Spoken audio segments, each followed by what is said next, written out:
What if two of the most influential minds in, say, tech and finance clashed over the future of money, specifically cryptocurrency? It's happening right now, isn't it? We're seeing this play out between Peter Thiel and Michael Saylor. Exactly. And their paths, their investment philosophies, they just couldn't be more different, even though they're both looking at crypto. Welcome to the deep dive. Today, we're really going to plunge into these contrasting visions. Yeah, we're basing this on a really interesting analysis piece. It's called Saylor versus Thiel, two different crypto bets. And it does a great job, unpacking their strategies, the companies they're using, Right. and maybe most importantly, the potential dangers involved, the risks for any company thinking about following their lead. And that's pretty much our mission today, isn't it? We want to help you understand not just what they're doing, but maybe why it matters for, well, institutional crypto investment overall. Especially thinking about stability and what happens when the market inevitably cools off, the next crypto winter. Yeah, definitely. So we'll explore Saylor's very focused, high conviction bet on Bitcoin. And contrast that with Thiel's approach, which is more, let's say, diversified. Yeah. A bit more like venture capital. Okay, sounds good. Let's unpack this. Great. So maybe let's properly introduce these two figures. First up, Michael Saylor. He's the co-founder and chairman of Strategy. Used to be MicroStrategy. You probably remember that name. Right. And then on the other side, you've got Peter Thiel, Hmm? co-founder of Founders Fund, the VC firm behind huge names like SpaceX, Palantir, even Facebook way back when. And he's also involved in the crypto exchange Bullish, so he's definitely got skin in the game. He does. And it's interesting, despite how different they seem, their basic goal is kind of similar. How so? Well, both of them are funneling really significant amounts of money into cryptocurrencies using their companies or investment funds. Okay. And it's not just about growing their own wealth. Mm-hmm. They seem to be actively trying to shape the crypto industry itself, maybe even influence how it gets regulated. So they both clearly see a big future for crypto, but like we said, that's kind of where the agreement ends. Pretty much. And the source material we read points out a serious warning from some financial watchers What's that? that these aggressive company crypto strategies holding loads of Bitcoin on the balance sheet, well, they could be setting themselves up for what's called a death spiral if, or maybe when, crypto prices crash hard. A death spiral. That sounds ominous. It really highlights the conflict in their approaches, doesn't it? Absolutely. It makes you really want to understand the mechanics. Okay, let's start with Michael Saylor then. His strategy described sometimes as an infinite money glitch. That's a pretty bold term. Can you walk us through what that means? How does this Bitcoin-only thing work? Sure. So Saylor's approach is definitely unique. His company, Strategy, it issues new shares of stock or sometimes securities linked to its equity to raise cash. Okay, standard enough so far. Raising capital. Right. But here's the twist. Instead of putting that money into, say, developing new software or hiring people, they take that cash and just buy Bitcoin. Lots of it. Yeah. And they hold it right there on the company's balance sheet. Huh. Now, normally, if a company keeps issuing new stock, doesn't that dilute the value for existing shareholders? Slice the pie thinner. That's the conventional wisdom, yeah. And that's where the glitch idea comes in. Saylor's company makes these huge, very public Bitcoin purchases. Right, they announce them. Exactly. And the theory is these massive buys are actually designed to help push up the price of Bitcoin itself. Ah, okay. Yeah. So the buy pressure moves the market. Precisely. And if Bitcoin's price goes up, Strategy's own valuation goes up because they hold so much of it. I see. So the rising asset value lifts the company's value. Right. And that higher valuation then lets them issue more debt or equity, maybe on even better terms. To buy more Bitcoin. You got it. It creates this kind of feedback loop. A cycle of raising capital, buying Bitcoin, boosting the valuation, and then doing it all over again. It's all built around Bitcoin appreciation. Wow. That's quite a mechanism. Almost sounds too good to be true, the idea that issuing equity actually fuels growth this way. Has it actually worked for Strategy? Yeah. And are others copying this? Well, it certainly made a massive impact on Strategy's profile and for a long time its stock price. And yes, it absolutely has inspired imitators. Really? Oh, yeah. The whole idea of a Bitcoin treasury company is a thing now. According to bitcointreasuries.net, there are something like 174 public companies reportedly holding Bitcoin now. 174, that's quite a few. It is.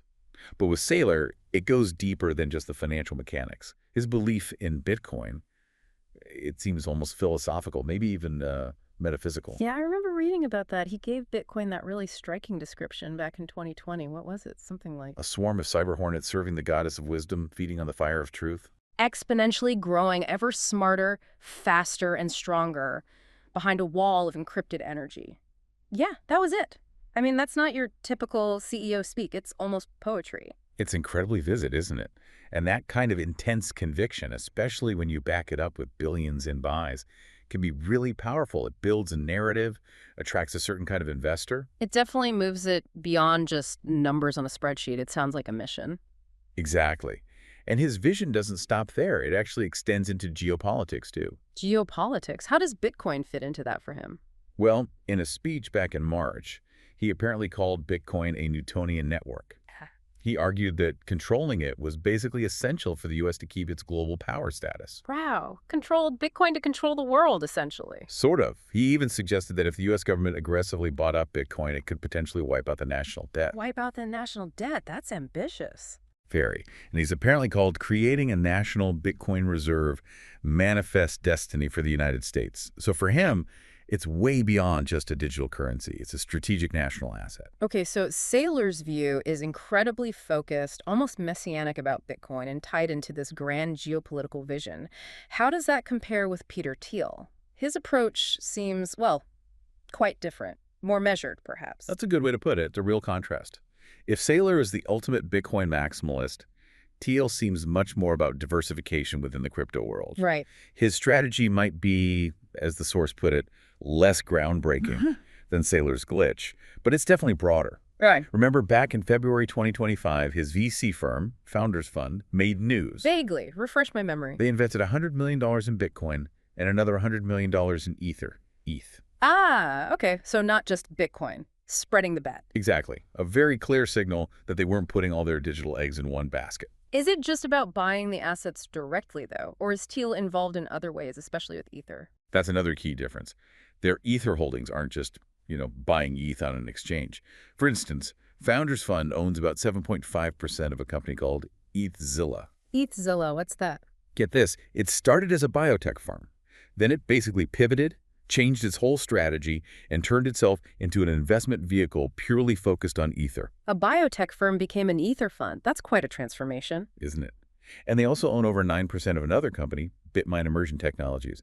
Founders Fund actually helped them raise $250 million, denominated in ETH. Yeah. So it shows they're really engaging with the broader ecosystem. Right, not just speculating on price, but investing in the infrastructure or companies using the tech. Precisely. And speaking of infrastructure, Thiel's also backing the crypto exchange Bullish, which you mentioned earlier. Yeah. That recently went public. Ah, yes. What was the valuation on that? About $1.15 billion. Yeah. And interestingly, the settlement for that valuation was done using stable coins like USDC and even PayPal's PYUSD. Okay, so Thiel is clearly optimistic about crypto's growth. He's investing across the board, different assets, infrastructure. But, and this is crucial, his optimism seems tempered with what the analysis calls more measured skepticism, especially about Bitcoin's role, which really contrasts with Saylor. Measured skepticism. How so? Particularly on the geopolitical side, you mentioned. Yeah, this is where they really diverge. Forget cyber hornets. Yeah. Thiel has actually questioned publicly whether Bitcoin might be, and I think this is a direct quote, in part a Chinese financial weapon against the U.S. Whoa, a Chinese financial weapon. That's a heavy claim. What's his reasoning there? His logic is basically that Bitcoin challenges traditional fiat currencies, right? But it especially challenges the U.S. dollar's dominance. Okay. And since China theoretically wants to weaken the dollar, Thiel suggests China might be long Bitcoin for strategic reasons. So he argues the U.S. needs to ask some really tough questions about how that dynamic actually works. For him, it's not just market stuff, it's national security. That puts things in a very different light. So, summarizing the difference then, Thiel is more cautious, diversified, spreading bets across Bitcoin, Ether, infrastructure, all while keeping a wary eye on the geopolitics. Right, whereas Saylor is aggressive, laser-focused on Bitcoin, driven by this deep conviction, almost a faith, and sees it through a very different American-centric geopolitical lens. Two completely different games being played on the same crypto field. Exactly, which naturally leads to the big question. Which approach is actually going to hold up better? Yeah. And the crypto industry might be getting closer to finding out, because that Bitcoin treasury model, the one Saylor really pioneered, It's apparently been showing some cracks lately, losing a bit of steam. Right. The core idea seems simple enough. Raise money, buy Bitcoin, wait for it to go up. Sounds easy on paper. But it leaves these companies incredibly exposed to Bitcoin's infamous volatility, doesn't it? Which brings us back to that scary death spiral idea we touched on earlier.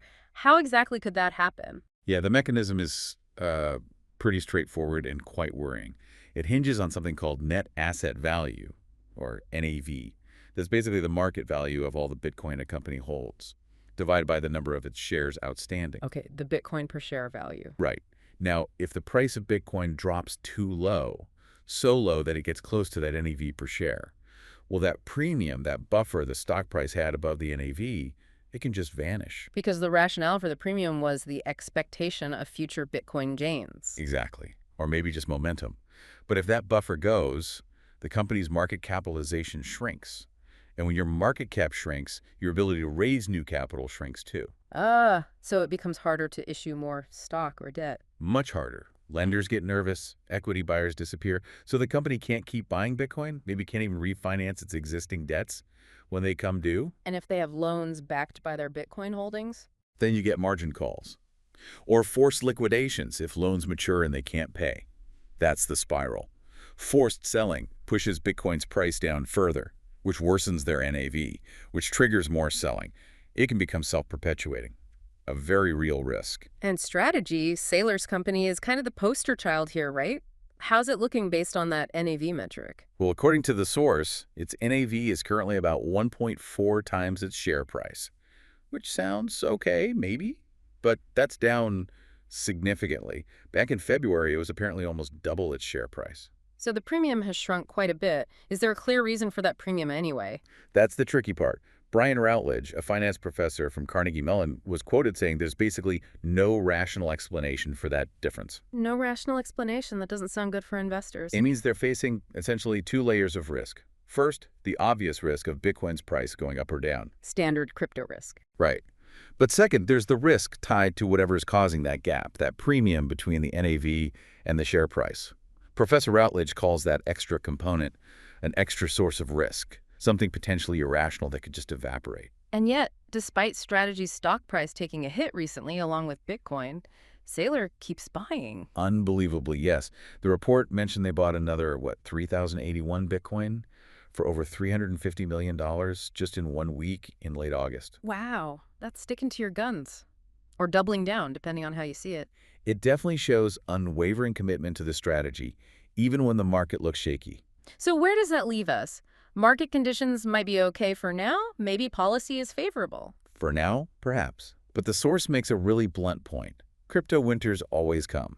It's inevitable. Right, we've seen them before. And when the next one hits, that's when we'll really see which strategy holds up. The market will be the ultimate judge. So wrapping this up then, we've got this really fascinating tension, don't we? Michael Saylor, absolute conviction, all in on Bitcoin, the treasury model, versus Peter Thiel, more diversified, backing infrastructure, VC-style bets, and quite a bit more skeptical about Bitcoin itself, especially geopolitically. Exactly. And the reason this matters, why you should care, is because these aren't just personal bets by billionaires.